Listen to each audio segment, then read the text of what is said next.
Okay. Read some more of Synchronicity through the eyes of science, myth, and the Trickster by Alan Combs and Mark Holland. Oops. And we are now on page 128, Spiritual Work. In the preceding account, we find the guide of souls playing his role in the context of a spiritual aspiration. Many similar accounts suggest that archetypical guides, synchronistic gifts, can be important in the spiritual work. If one of the authentically called of such work, then it involves individualization in a sense that one is a guide towards a unity that lies beyond all opposites by applying oneself on a particular spiritual path. The act of discipline arises naturally from the self, resolves the conflict of the opposites. As in other instances, the individualization, the play of the trickster may assist in the individual's quest in a variety of ways. For instance, it may, in many traditions, there is the belief that when the time is right, the student will be found by the teacher. A seemingly synchronistic meeting that may consider an instance of Jung's law of synchronicity. And consider the advice of the old alchemist to one of his disciples. No matter how isolated you are, how lonely you feel, if you do your work truly, consciously, unknown friends will come and seek you. This connection on the inner level, alchemy itself seems to have been an ancient form of individualization, since its inception to have been an ancient form of individualization. Since its inception in ancient Egypt, if not earlier, alchemy has been linked with the transformation of matter into a higher or divine nature. Its historical roots go back at least the process of the mummification, by which the physical substance of the deceased body was thought to be transformed into a sublime but still physical substance, essentially by a magical process. In the Middle Ages, the goal of alchemy was to transform lead or some other ordinary substance via a sublime material known as the philosopher's stone into gold. The medieval alchemist, however, was quite different from his modern scientific counterpart. Rather than valuing independence and separation from the object of investigation, so important to modern mechanistic science, the alchemist was subjectively involved in an essential way. The historian Morris Berman points out clearly in The Reenchantment of the World that success in the alchemical enterprise involved an intense personal and contemplative rather than impersonal and objective involvement with one's work. Indeed, for the medieval mind, the notion of separating the outer work carried out by the various utensils, instruments, and chemicals in the laboratory from one's own inner nature was a foreign idea. In psychological terms, the outer work of transforming chemical elements was paralleled by an inner work of transforming oneself.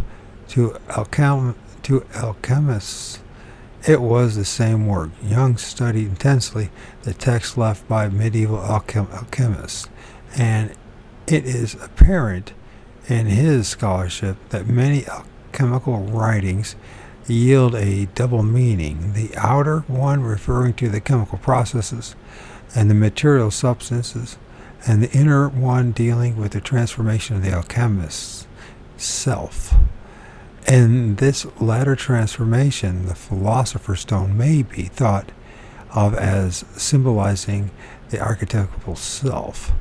Transmutation of the base material of the alchemist's own psyche via the sublime substance of the Philosopher's Stones represented the spiritual completion earned individualization of his being. The stone itself was said to have the miraculous power to transform other materials via its own nature. Thus, if one could create even a smallest amount of the stone, it could be used to transform lead, for example, into gold. Such an idea is more than a little fantastic if taken in literal terms, but as a metaphor of the inner transformation of the alchemist, it holds a magnificent lesson. Once the great work is accomplished and a person truly lives from the inner self rather than from the ego, his presence radiates a powerful transforming effect on all around him. The wisdom is well known in the East, where an important part of the spiritual work is simply to be with a teacher as much as possible. The power of his presence alone is healing. Von Franz notes a beautiful instance of the wisdom in the series of ox herd drawing of the Zen tradition. In them, the ox herd sets out to find the lost ox, which represents his Buddha nature, symbolically the self. After a considerable time, he finally finds it and rides it home. Did I ever say that right? All right. After a considerable time, he finally finds it and rides it home. And the last picture of a series of ox herd is often shown as a wise old man with a sort of banal, friendly smile and friendly smile and a begging bowl. The accompanying poem reads, "He has forgotten the gods. He has even forgotten his enlightenment. Quite simply, he goes to the marketplace begging, but wherever he goes, the cherry trees blossom." Here, von Franz comments, we see the healing effect on outer things, even on nature. In the spiritual quest, as in other aspects of life, the gift of the trickster may not always seem at first to be helpful. For example, in suggesting that one choose a special goal each day to work towards, Swami Rama humorously observed that the day you say, "I will love everyone and not hate anyone today," you will find that all your enemies are coming to you. They come by telephone calls and letters, or you hear someone talking about you. This, of course, is exactly what is needed for growth. It is a kind of thing that the trickster is cut out for. Synchronistic gifts, however, are often more congeal, especially in progress, and is made along the path. The mother, who was a great yogi and the colleague of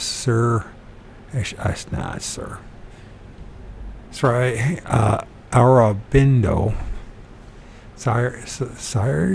Aurobindo once remarked, "If you have within you an inner being sufficiently awake to watch over you, to prepare your path, It can draw towards you things which help you. Draw people, books, circumstances, all sorts of little coincidences which come to you as though brought by some benevolent will, or give you an indication, a help, a support to take decisions and turn you in the right direction.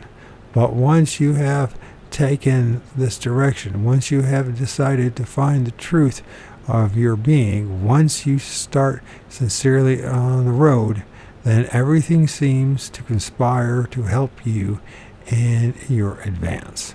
A careful reading of the works of the Mother and Sarai Aurobindo strongly suggests that the inner being referred to above is, not surprisingly, the archetypical self as its influence ascends during individuation. This is as one submits to one's destiny. Those who have had the opportunity to spending time with accomplished sages have observed that they are surrounded by frequent and helpful coincidences. When asked about this, one sage replied, "It is the cooperation of nature," a comment poetically reminiscent of the epithet of the final ox herd drawing.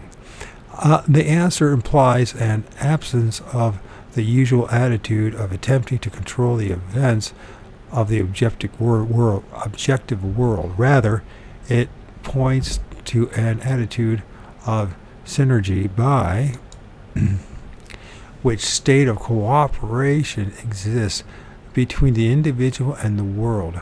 Ram Dass, I guess is Das, the well-known spokesman of Eastern spirituality, once commented to one of the authors that the frequent miracles that surround his own teacher, Naeem Kareli Baba, were not so much a matter of outward control, but rather a result of effortless harmony between himself and the world. He did not identify himself with the process within the skin, as most of us do, but with a larger reality. The discipline of meditation tends to soften boundaries, as we have noted, act as a catalyst to synchronicity. The basic notion that at higher states of human development one may enter into a kind of synergistic unity with the world was expressed by no one more eloquently than Swami Rama Tritha in a talk given at the Golden Gate Hall in San Francisco in 1906. He said, "The truth is undeniable that so long as you are in perfect harmony with nature, so long as your mind is in tune with the universe, you are feeling and realizing your oneness with each and all circumstances and surroundings. Even winds and waves will be in your favor. Bear in mind that the self in you is the same as the self in all surrounding and environments, and when your mind is in harmony, in harmonious vibration with the underlying self supreme, your body has become a whole world. Outside aids and helps may fly to you." Rama Tirtha first set foot in the United States in 1902 as he was disembarking from a steamer in San Francisco. A curious American noticed that he was not in the usual rush to get ashore and asked, "Where is your luggage, sir?" "I carry no luggage," the Swami replied, "but what I have about me." "Where do you keep your money?" "I keep no money." "How do you live?" "I only live by loving all.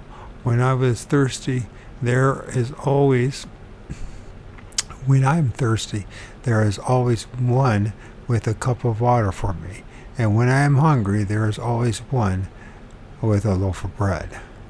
But have you then any friends in America? Ah, yes, I know one American, you. They soon became companions. The trickster at play. For most of us, unfortunately, life is more difficult.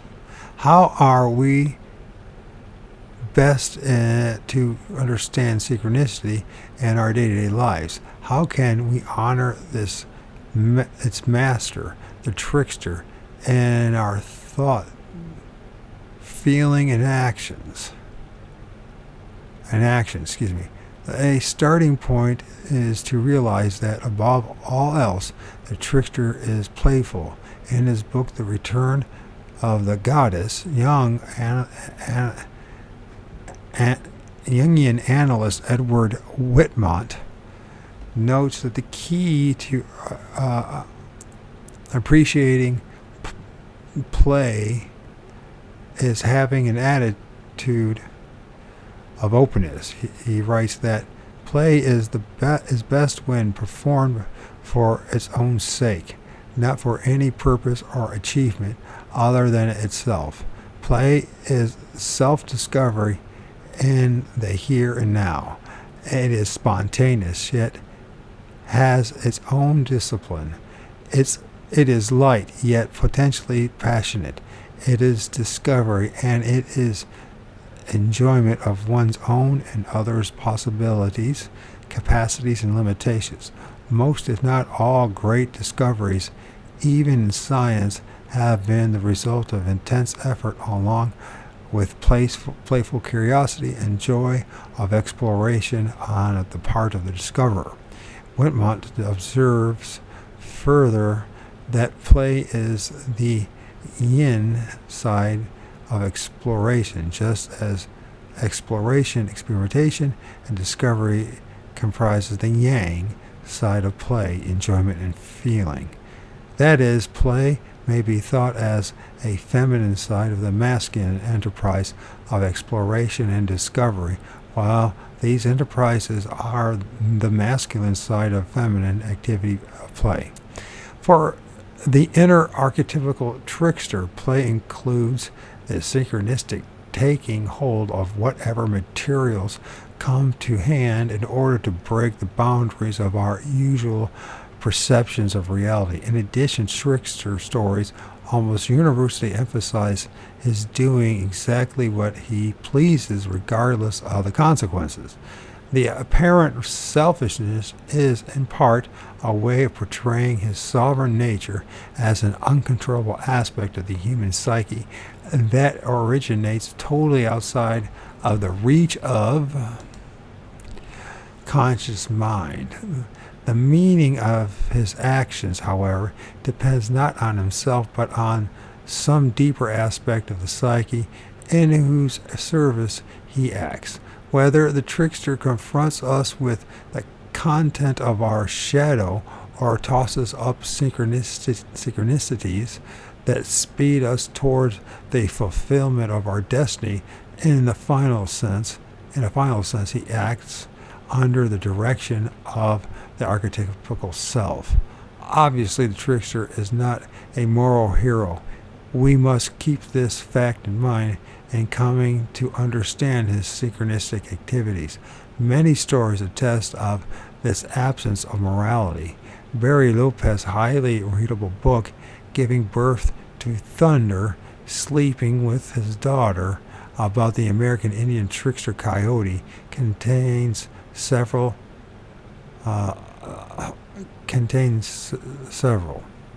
These and many other trickster stories are scatological, often emphasizing the trickster's greediness for sex and his breaking of all sorts of taboos.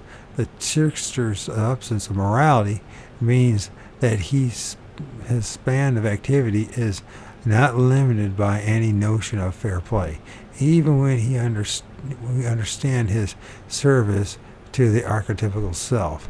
We may sometimes find his synchronistic gifts much to our dislike. John Lilly once observed. And speaking of synchronicity, cosmic love is absolutely ruthless and highly indifferent. It teaches its lessons whether you dislike them or not.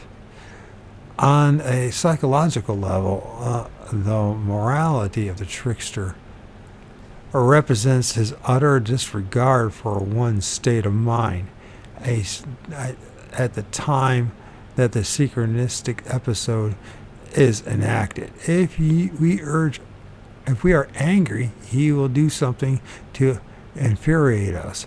If we are happy, he may still do something to infuriate us. Or he may live up to his title of delight maker and do something wonderful. We may be firmly convinced that we are absolutely right about one point that we are boldly presenting to others. He will do something that shows us to be fools. There are no limits to his antics. It is his delight to shatter our boundaries, borders, and frames, stop stripping us from our protective coloration, and barring us helplessly to something new. This is his play, and when we ourselves are playful, we are in harmony with him. The mood of play. Adopting a playful mood towards the synchronicity means following the trickster wherever he leads, knowing that we are led by the guide of souls. It means to lighten up, to pay attention to where the flow of consciousness leads. Of coincidence leads. In doing so, we honor the trickster. This does not mean that we should throw ourselves squarely in the path of coincidence, accepting every chance event that balefully use us as some divine jester. To do so would be foolish indeed, for our benefactor is, after all, a prankster, and enjoys nothing better than making us play the fool. Being observant and alert is more important than blind submission. If chance plays the prankster, perhaps we are in the hurried or anxious mood. Packing our urgent frustrations into the shadow where the trickster is gaming with us. Perhaps synchronicity is showing us some new facet of our development by leading us to a certain book, an unexpected friend, or a possibility of a new career. In such instances, one suspects the involvement of the archetypical self. Would be wise to remain alert to the further cues, not only in form of synchronistic coincidences, but also in dreams and fantasies. It is important in all this to realize that synchronicity, in its largest sense, is not restricted to external coincidences, but includes the inner subjective gifts of the imagination, fantasies, unannounced inspirations, and feelings. As we have seen, Hermes is himself a lord of the imagination, as it comes like a gift from beyond the borders of the conscious mind, allowing our imagination to play, letting us fantasize. Let our fantasies have their day. It is to honor him, utterly to deny this natural tendency of the mind to suppress the imagination, to refuse to give it a hearing, to refuse even to honor it with our momentary attention, will cause it to carry its case to the shadow where the sympathetic ear of the prankster awaits it. Allowing the imagination to play means to lighten up from time to time, to let our fantasies run free. To do this, we must relax rigid attitudes and moods, even perhaps our concept of morality. This does not mean acting out immoral wishes, but consciously following the imagination in order to help free ourselves from being the victim of the trickster's pranks. When we allow this play, the trickster brings insight about our unconscious hopes, fears, and passions. In doing so, he frees us from the compulsion to act out motives we do not understand. The acting out of unconscious motives is the opposite of true play. Rather, it means possession by an archetype and therefore the overwhelming of the ego, a dangerous form of psychological blindness. Even play makes its demands. It asks that we temporarily omit any possibility, even if it is immoral. Temporarily relaxing your morality means putting aside your culturally created and therefore limited concepts of reality, including the reality of your own self. The trickster can then reveal aspects of ourselves that are hidden from our scrutiny. Growth of the personality is certainly not guaranteed by this. But if we allow the trickster to be our guide and we follow his play consciously, we are given the very real possibility of expanding our sense of who and what we are. Allowing true freedom to the imagination requires that we take the courage to bear ourselves to an insecurity that comes with giving oneself over to the irrational. Flights of imagination may threaten deeply rooted attitudes, our moods. Such attitudes are comfortable, and they impart a sense of familiarity to everyday living. We feel their righteousness, and so we may find it disquieting to open ourselves wholeheartedly to the irrational play of the imagination. Fortunately, we are to some degree protected by the spirit and atmosphere of play itself, which are intense but light and good-hearted. These protect the player from taking themselves too seriously. They frame play activity, setting it aside from other, more serious endeavors. Thus, play, the activity of the unbridled trickster, is, in this paradoxical sense, bounded. If we wish, we may strengthen the separation of play from the serious business of daily living by selecting a special place for it. An artist or writer may design and decorate a particular room in order to stimulate the imagination and further her creativity. Or you might choose particular clothes that make you feel especially relaxed, comfortable, at ease with your imagination. Or you might go for a walk to let your thoughts flow freely. These strategies lower your anxiety about letting go and allow your imagination free play.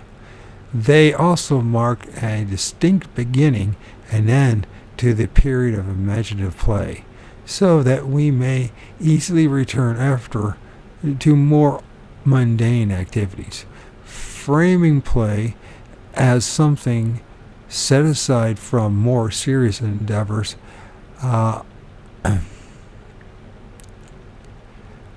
gives it a ritual quality. Rituals typically have a formality that separates them from the affairs of everyday life. As Whitman notes, However, rituals also serve a very special role by ordering and binding together whatever they concern.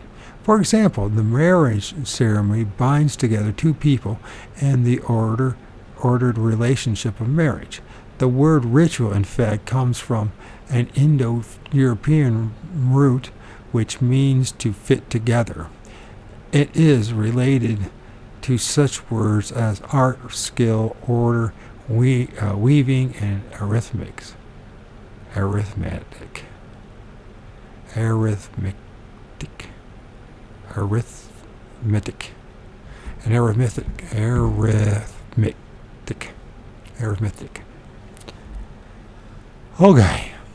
Of all of which involving fitting things together to create order.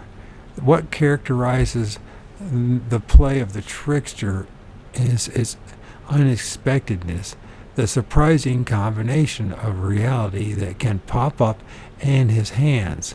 Yet from our point of view, rather than his play is a conscious following of the disorder created by him, so that we ourselves may create order.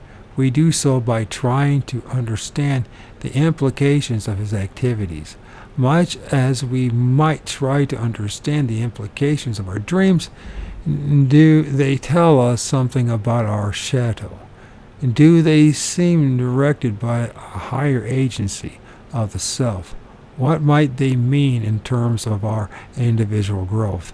The two ritual aspects of play, the fact that it is set aside from serious affairs of living and that it serves the role of creating order, are both seen clearly in the particular method of self-exploration termed active imagination and developed by Jung himself, who used it extensively, and in it fantasy images are allowed to take on a life of their own, then to interact with us as if they were real. Fantasy figures may share their concerns and interests, sometimes leading us to their own worlds to show us things they wish us to see. Robert Johnson.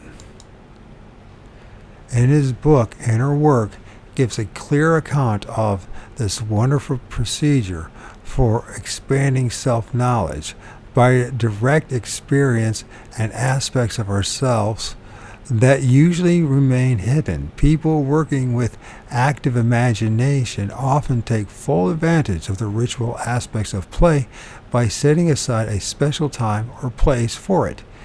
In this way, they find it easier to leave the sometimes alluring fascination of the fantasy image. Okay. In this way, they find it easier to leave the sometimes alluring fascination of fantasy images. Life as play. It is possible, if we have real courage, to live all of life as if a play. This does not mean being frivolous or lacking compassion towards others. It means to carry a light, trusting, and open attitude towards ourselves and the world. In the 14th century BC Egyptian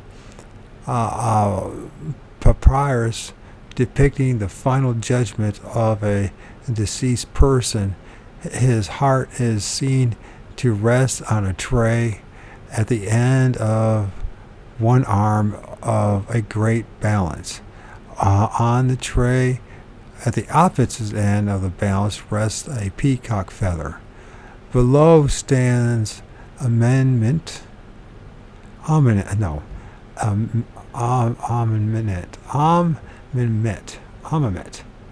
devourer of souls, ready to take his soul if he fails to pass this judgment. On the right is Osiris, lord of the underworld, ready to take it if he passes. The message here seems all too clear. Lighten up. The pass of judgment, one's heart must must be lighter than a feather. To pass the judgment, one's heart must be lighter than the feather. In Tibetan Buddhism, it is said that what distinguishes human nature from that of animals is not intelligence, but humor. To experience life as play, one must learn to see with the eyes of humor. This helps us balance the tragedy of human existence with the wonder of it. Such an attitude requires courage because it demands that we open ourselves both to uncertainty in the outer world and to the irrational in the inner world. A truly playful attitude, even if short-lived, can act as a catalyst to synchronicity. Moreover, an attitude of light-hearted openness reduces the shadow to a bare minimum. Since the defenses are relaxed, as a consequence, coincidences are often delightful. At times, a positive sense of trust and openness will allow everyday problems to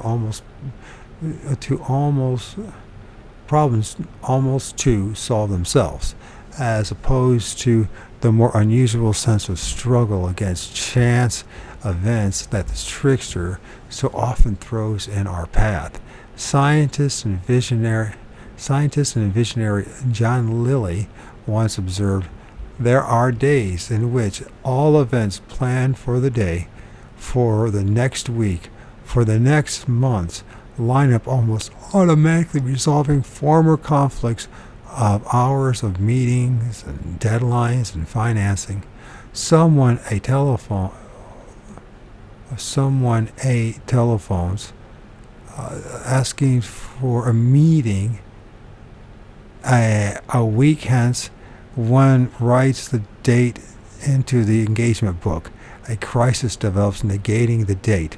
Within a few hours, the person A calls and asks for a change of date because some factor changed in his or her life, apparently unrelated to one's own.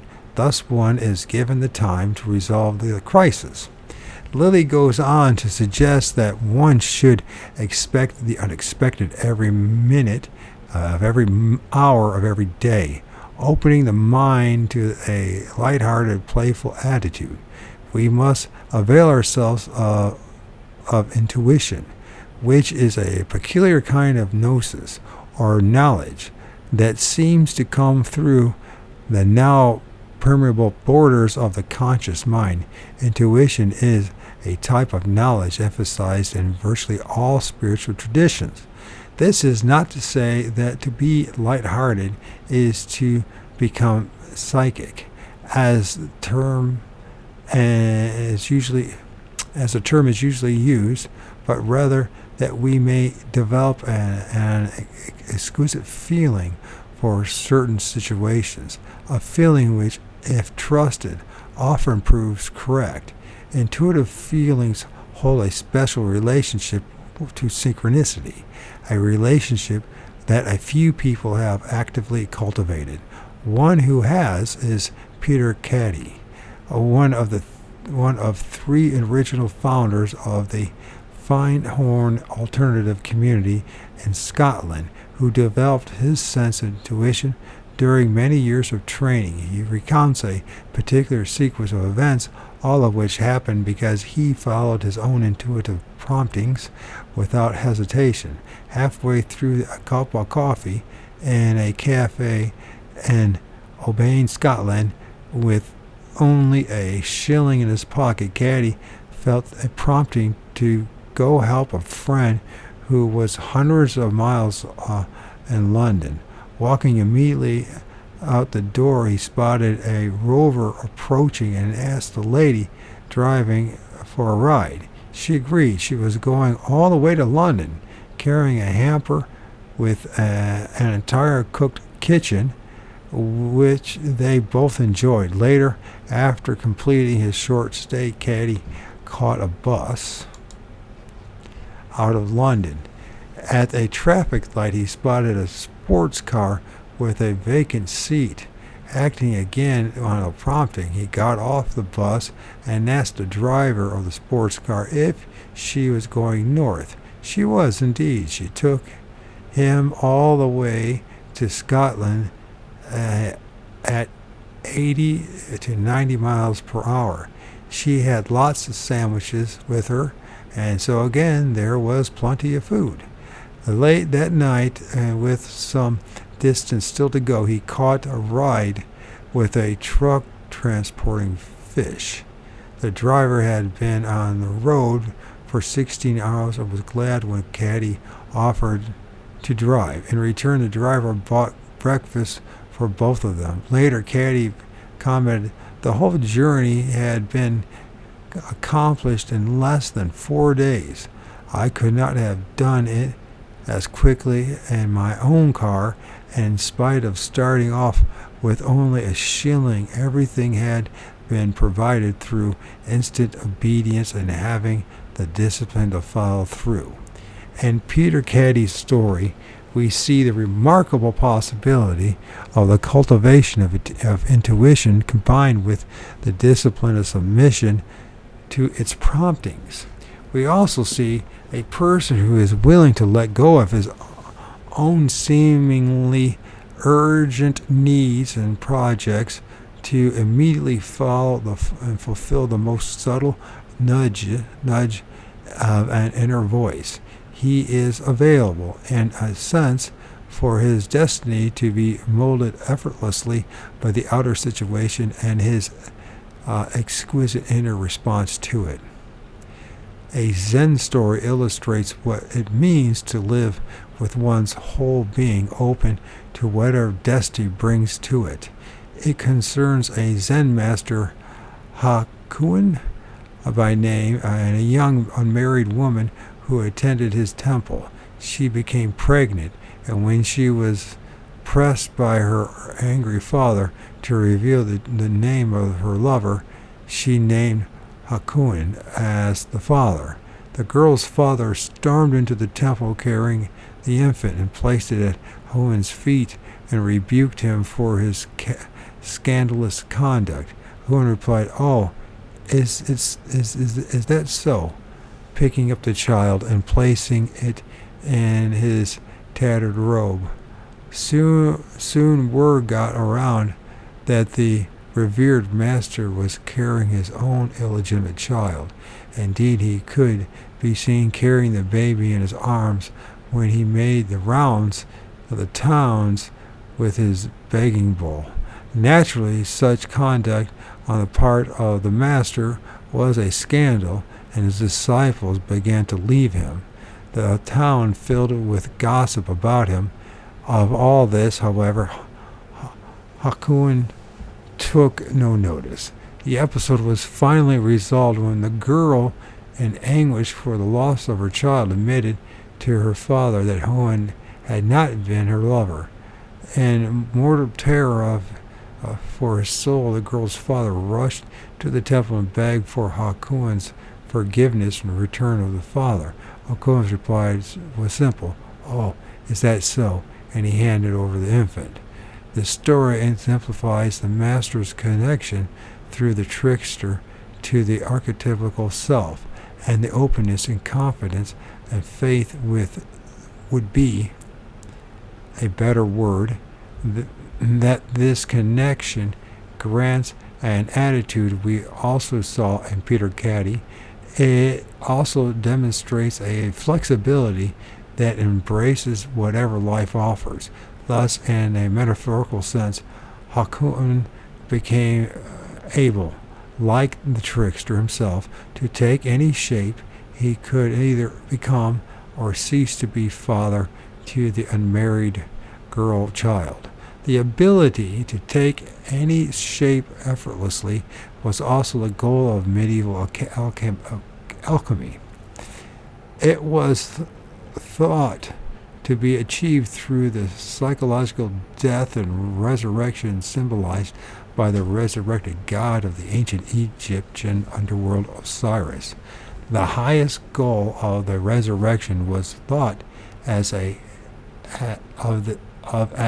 this ability to to be completely free of change into any shape. The alchemists connected this idea with their concept of the philosopher's stone, that divine nucleus in man, which is immortal and ubiquitous and able to penetrate any material object.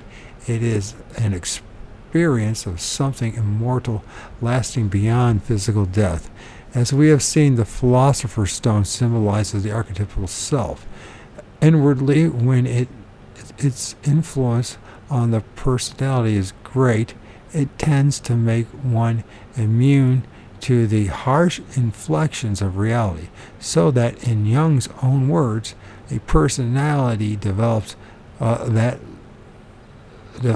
suffers only in the lower stories, so to speak, but in the upper stories it is singularly detached from the painful as well as joyful events. Outwardly, the influence of the self may be felt synchronistically in one's entire sphere of activity. Von Franz comments, because one is in connection with the self begins to have a certain effect. If one is connected with the self inwardly, then one can penetrate all life situations, insomuch as one is not caught in them, one walks through them.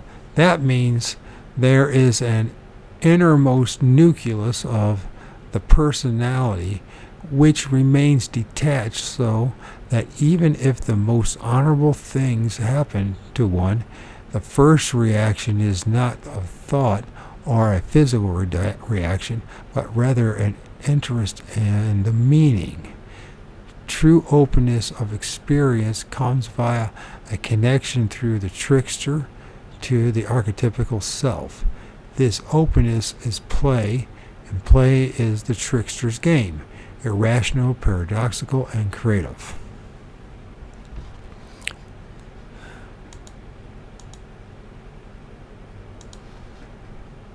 The divine trickster. Gaiety, love, and sweet sleep are the ravishments which flow from Hermes' playing of the lyre. The divine trickster. On certain ancient face paintings, Hermes was represented as identical to Selenoi, creatures that resemble centaurs, and worshipped Dionysus, the god of wine, divine intoxication, and dance. They were themselves heavily and inebriated most of the time. This association with the half-human Selenoi,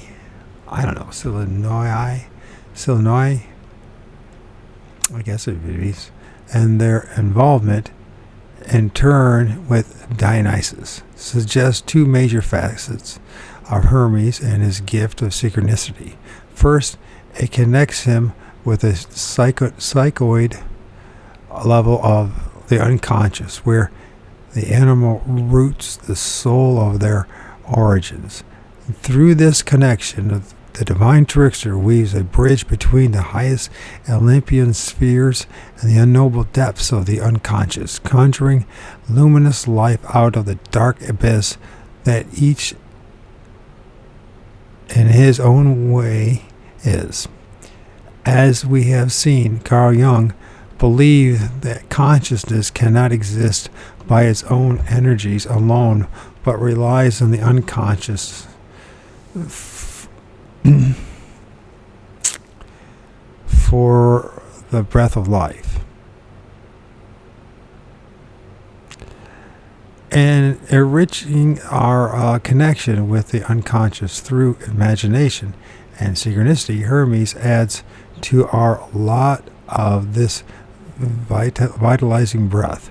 His association with the psychoid level establishes synchronicity as a link between the world of the mind and the world of matter. This level is very grounded. This level is the very ground of being, the unus mundus.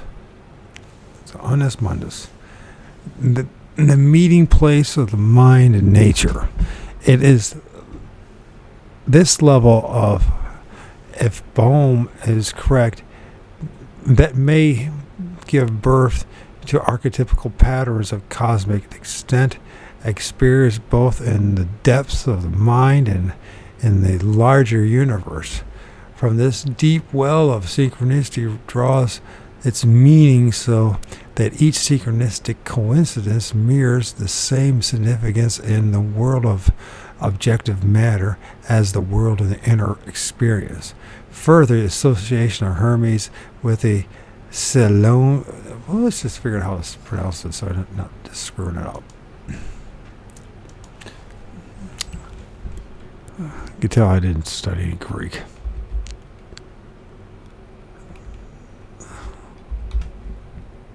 Selenoid? Is that pronounce that?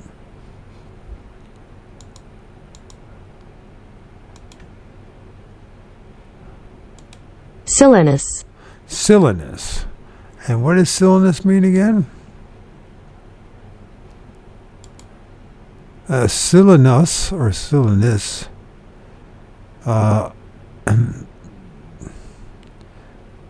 In Greek mythology, creatures of the wild, part man, part beast, who in classical times were closely associated with the god Dionysus.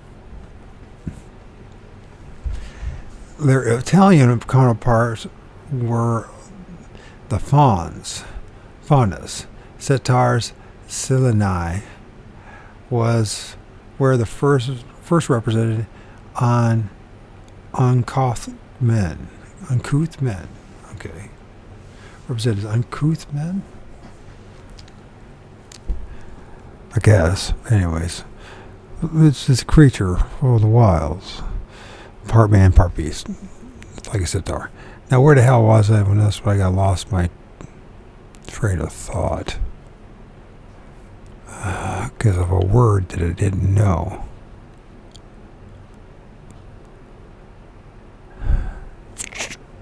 So, furthermore, associated Hermes with the Silenoi, but it makes an I at the end of it. So why? Because normally it's, well, the one I found is Silenus, but Silenoi. So Silenoi, I guess to be singular, maybe with the Silenoi, through them with Dionysus, allies him with the divine intoxication, with music and with dance. Thus, we discover that Hermes, inventor of the lyre and the world's first musician, stands alone along Dionysus and the Indian god Shiva at the center of one of the most ancient and elevated concepts of creation, the concept based on rhythm, movement, and mutual attraction. In a word, the dance. The Greek writer Lucian wrote, "It seems that the dance appeared at the beginning of all things, since we can see the first dance clearly appear in the ballad of the constellations and in the lower lapping movements of the planets and stars and their relationship in an ordered harmony. In Indian mythology, the divine Shiva is known as the Lord of Dance. All creation is his theater. It is his dance that resonates throughout the universe as a rhythmic energy that is at the foundation of everything." Okay. The mood of the dance, like that of play, is one of dynamic tension between discipline on the one side and self-abandonment on the other. Such a mood aptly describes the ambience of our relationship to the world when we are most open to experiencing synchronicity.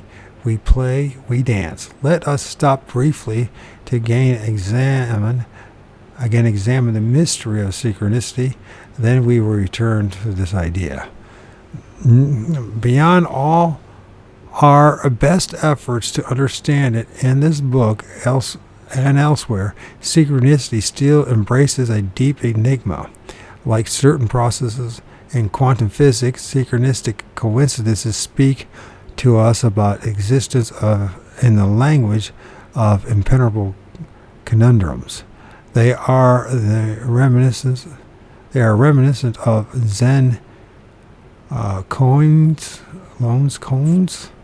riddles for which there is no rational solution, even in principle. What is the sound of one hand clapping? What was the appearance of your face before the universe began? Such riddles place the Zen student in a position of proverbial flea attempting to bite the iron ball. It can't be done. The flea must eventually give up and object frustration in the face of unyielding and enigmatic reality. Like the flea locked in its possible task, we also face the impenetrable wall when we confront synchronicity. As when trying to explain the probability wave function of quantum potential, we can draw sketches to explain it in the air, but ultimately we are slowly drawn deeper into its riddle. And the inescapable insinuation of, oh my God, insinuation. Oh my God, I can't say the fucking word.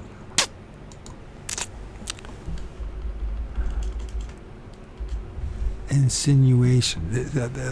Insinuation. What can I say? The inescapable insinuation of synchronicity, however, is that the cosmos is undergirded by teleology. Synchronicity reminds us of this order and beckons us to enter into it. Purpose in the form of synchronistic coincidence finds us even in the banalities of our daily routines. This is not the logos, the idea of the universal order that endows the cosmos with the semblance of rational mind that was subscribed to widely in the late classical world of Greece and Rome. It is rather the order of a trickster, fraught with the unpredictable,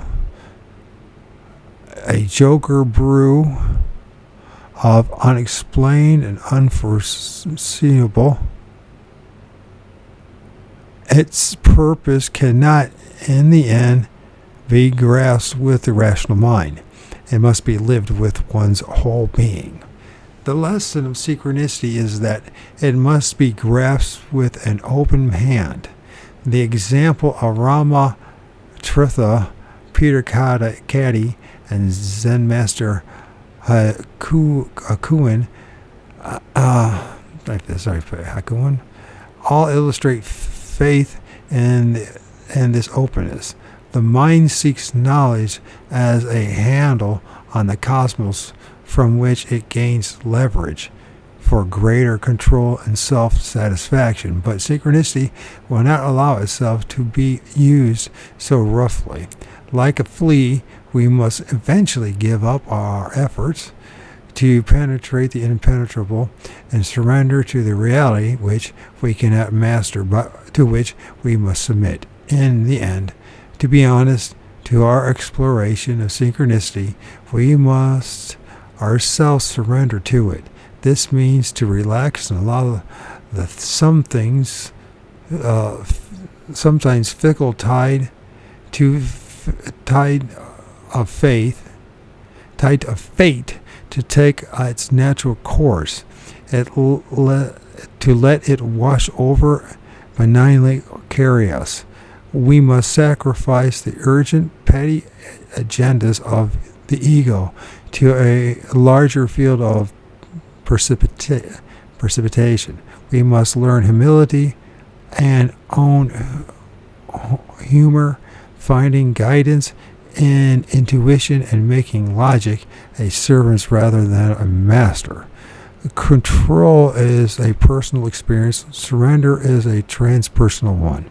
Through surrender, we learn to move with the rhythms that flow through our existence, and in doing, open ourselves to the well springs of life that are the gift of the divine trickster. Dance, like play, is a metaphor for a state of being that is both relaxed and disciplined.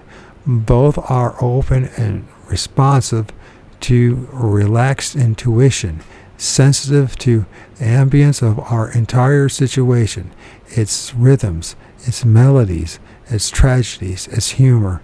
To dance is to move in the rhythm of the entire orchestration.